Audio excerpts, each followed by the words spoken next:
Ladies and gentlemen, welcome back to the Shots Fired Podcast DFW. Our topic today, we're going to do a little mix. We're going to do the group recap of the Cowboys versus Miami Dolphins.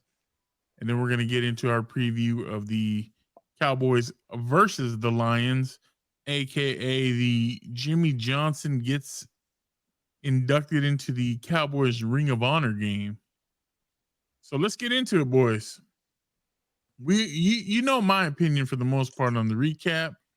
So I'll Yeah. drop it over to you, Julio, first and foremost. What do you think about the game? As far as the game goes, of course, like any other Cowboys fan, I'm disappointed with the way that we played. Um, I feel like if we would have started out a lot quicker, if we would have scored that first touchdown, the outcome would have been a little bit more different. It was closer than it should have been, but also surprisingly was closer than it should have been. So, all in all, tough loss, but scrap it and on to the next one. Don't need to go into details. We already know what, all the miscues that we had and everything else. So it's on to the next one. It's time to go to see Detroit. And let me ask you this before I pass it over to T. Who's to blame for that loss, in your opinion? Man, if I You have to win as a team, blame, bro. You lose as a team, bro. if I have to, yeah, that is true. But if I had to point blame at anybody, for the most part, I'm gonna point the blame at the offensive line, man. They gave zero time for Dak to try to do anything or do anything to begin with. He was running for his life basically the whole game. Didn't have time to sit in the pocket to assess the field, to be able to go through his progressions and make the necessary passes that he needed to. Right. So for me, very simple. I'm going to point the blame at the offensive line for me. Okay. T, what about you, brother? Bro, to sum it up, we lost that game on one play, fumbling at the 1 yard line. we don't fumble at the 1 yard line, we win that game. Turnovers matter. Bro, I was listening to something, and I really hate to reference other people, but Shannon Sharp had something to say, and I think it was very, very accurate. Look at how we play when we get turnovers, and the offense has short fields, and we on all cylinders, we rolling, versus how we play when we don't get turnovers. Offensively, I can give us the edge on being able to come back because I believe that we have the players to do that. Mm-hmm. But down the stretch, defensively, especially when we're missing key players and you have certain players that's not 100%, honestly, if I'm willing to, if I have to rely on the defense, I'm kind of scared, bro. So to quickly recap everything that happened, we lost the game on one play, fumbling at the 1 yard line. In addition to not really having a run game, and I really hate to say that we don't have a run game. We don't stick to the run. So if we could gear our focus more towards balancing the offense and running the ball a little bit, I think we'll be okay. But as long as we going out here trying to throw the ball all over the yard and have this hot line offense, hot line passing attack, bro, we gonna be in a world of trouble because it don't look like we have it figured out. To be honest, I like that you brought that up because I think Cowboys have had 100-yard rushing game this whole season. Yep. Mm-hmm. We definitely will get away from the run if it doesn't work early and consistently. And I do think that's one way to keep teams honest when they're playing defense against you is make them fear the run. We're playing into everybody's hands. Like our defense likes to have offenses playing to theirs, which is pin your ears back and rush the passer. When you're down Tyron Smith, your left tackle's a turnstile. Humadoga looked terrible. I mean, what do you expect against their premier pass rushing? Yeah, bro. But you know, like I always say, bro, we just don't have it figured out. We Mm-mm. wanna, I get the mindset of, well, we paying back all this money, make them go out there and earn it. But at some point your focus has to be, do you want to win a bowl? Like Yeah. at the end of the day, do you want to win a bowl? Whether you Yep. get there by running the ball, whether you get there by throwing the ball, you have to figure out that you need a balanced offense Yep. and key pieces to make it Yep. flow efficiently. I mean, I can't really blame, you know, we can say that Dak played below the standard that we've seen this year, but in all honesty, he's not to blame for the game. If it's anything, I'm gonna blame it on coaching. Like I'm really gonna blame it on coaching. The offensive coordinator and head coach and Mhm. Dan Quinn. Because Dan Quinn didn't have an answer for Tyreek at No. all. He didn't have an answer for Waddle until he got hurt. I And think then I think they did a good job though containing Tyreek. I mean, Tyreek was under 100.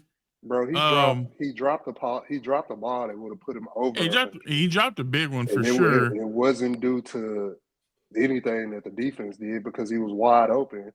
And Jalen Waddle, if he didn't get hurt, that game probably would an entirely different way.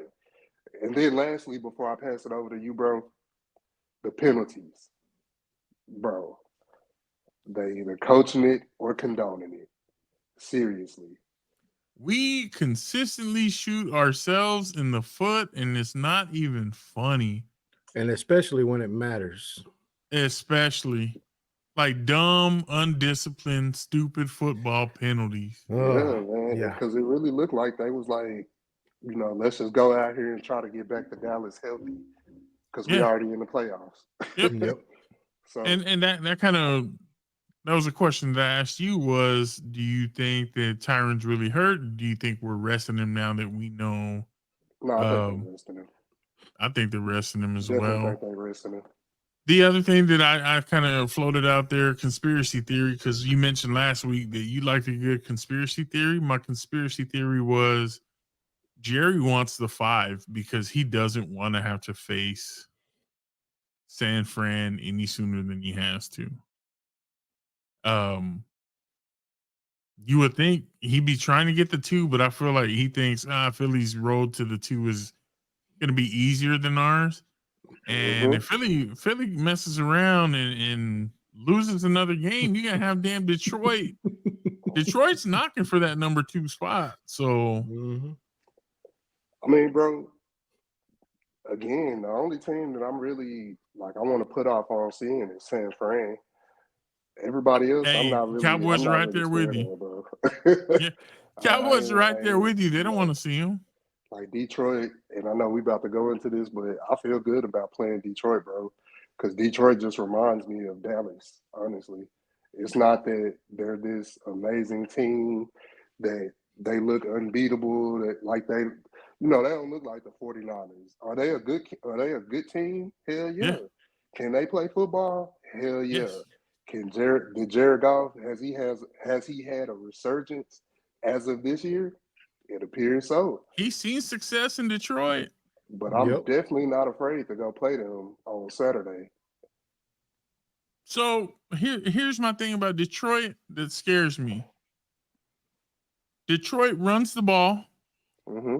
very well, and they play good defense. I'm not going to say they're phenomenal defense, but they play good defense. So that's a winning, that's playoff winning Yeah, type team. Mhm. Good bro, defense travels, and you can run the rock. bro. Our defense don't travel, fam. If Our offense don't either, honestly. the way I think we lose this game is if Dan Quinn goes out there and tries, if Detroit comes to Dallas, because we playing here right at Yeah. home. Yep. If Detroit comes to Dallas with a Buffalo Bills game plan, we gonna lose the game because we haven't shown that we can consistently stop the run. So you're calling Hell, our we first are. loss at home? Because Yeah, we haven't lost at home yet. if the Bills come here with if the Lions come here with the Buffalo Bills game plan, we gonna lose the game, bro. Kind of. Interesting. The only reason I say it's different is because Jared Goff is not Josh Allen, and Josh Allen, he killed us with his legs. He extended some plays that I don't think Jared Goff can make. But we'll go to the predictions at the end. Julio, what about you, man? What's your take on this Dallas Detroit matchup this Saturday? Ooh, well, I mean, for me, we haven't lost a game at home yet. Detroit don't scare me. Again, I kind of agree with T as far as it's saying that Detroit reminds me a lot of our Cowboys.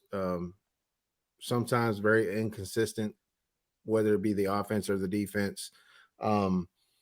And if they do come out running the rock, I mean, you did say we do struggle with that, but we did hold Miami to 95 yards last week. That's as many yards as they got throughout the whole game. So I mean, yeah, for me, Tank was a force. I think that we're starting to make the right adjustments in order for us to stop the run. Go ahead, Joe. I was gonna say we may have held him to 95, but it was because of what I told you. Micah playing middle linebacker. Oh yeah, he did. Instead of trying to rush the passer, he played phenomenal run defense as a linebacker, which is where he needs to play because to me we don't have a linebacker point, right now. Teams know you're vulnerable against the run. You got to have a solid linebacker. Stop putting these hybrids in there. Let Micah. Micah's not going to do anything pass rush wise consistently enough to make that much of a difference. Let him play linebacker and make some stops. Go ahead, Julio. I'm sorry to interrupt. No. You're good. But yeah, I mean, those are all very key elements, and it shows that Dan Quinn and I know a lot of people have passed off a lot of blame, want to put blame to the coaches, which I agree to. I'm not saying that the coaches are untouchable or they're not somebody to be held accountable for some of the things that we've been doing, but I think he's making the proper adjustments, moving along as we get further along into the season, which we only have 2 games left. We have the Lions and then we have the Commanders right after that.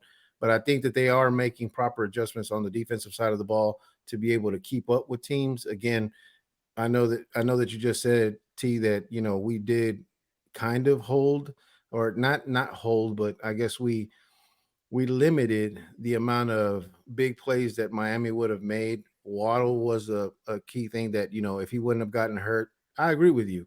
We might have gotten burned a couple more times should he have not been hurt. Tyreek, for the most part, was very quiet throughout the game. Didn't hear too much from him, didn't see too much. But then again, we did let up on the big plays when they mattered. And that's the thing that I think that as a defense, we need to make those adjustments to where if we're going to stop them, we need to stop them when it matters, not when, it's at the beginning of the game and then we get closer to the end of the game and they're still making, 15 yard catches down the field for first downs to keep progressing. So I honestly think we haven't lost at home. I don't see the Lions beating us at home. I really don't.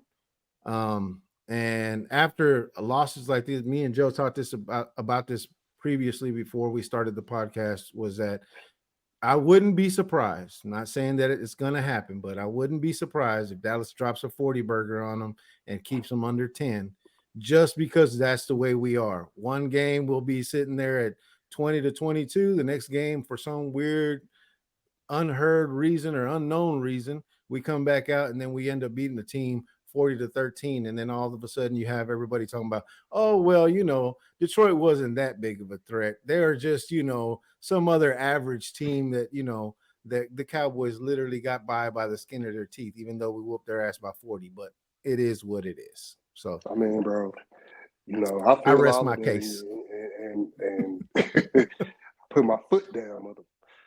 Bro, I feel you. I can't contest it, but honestly, I don't see a 40 burger. I see, will I say we win the game? Hell yeah, I can say we win the game. And I'm going to pick us to win the game because I think we are going to win. And I think we win comfortably, but I think it's in the 30s. I'll give it like 34, 24, but maybe 34-21. So I'll go 34-24. I'll give them 24. Just because I think that we can be had on the back end, and then they are going to run the ball. So yeah, I'll go 34-24, Dallas. All right. I guess that ends with me. Cowboys play well at home. We don't really lose back to back, and we really don't lose back to back to back. So I do think that we break the slump here. We do win at home. We remain undefeated this year at home. We play our best offense here at the house, so I can see a 40 burger easy, but at the same time, I can also see like the way we've been playing these last few weeks. We go out here and drop 20 and not even think twice about it because we just that's how we've been. Um, Ultimately, I'm gonna say it's gonna be 31-27. Cowboys win. I think it's gonna be close. I'm hoping it's not, but I'm thinking it's going to be close, and I think that the Cowboys get back to their winning ways. What you don't want to do is lose this game and back into the playoffs. That's funny you said that, bro, because I was Nope. think they field goal kicker gonna miss a field goal. So that's why I said 24. That's crazy.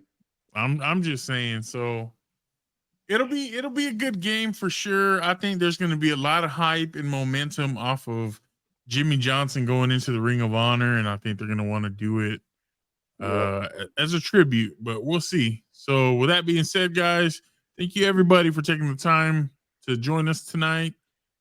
We will see you in the next one. Please continue to like, comment, subscribe, and we'll catch you later. Peace. Peace.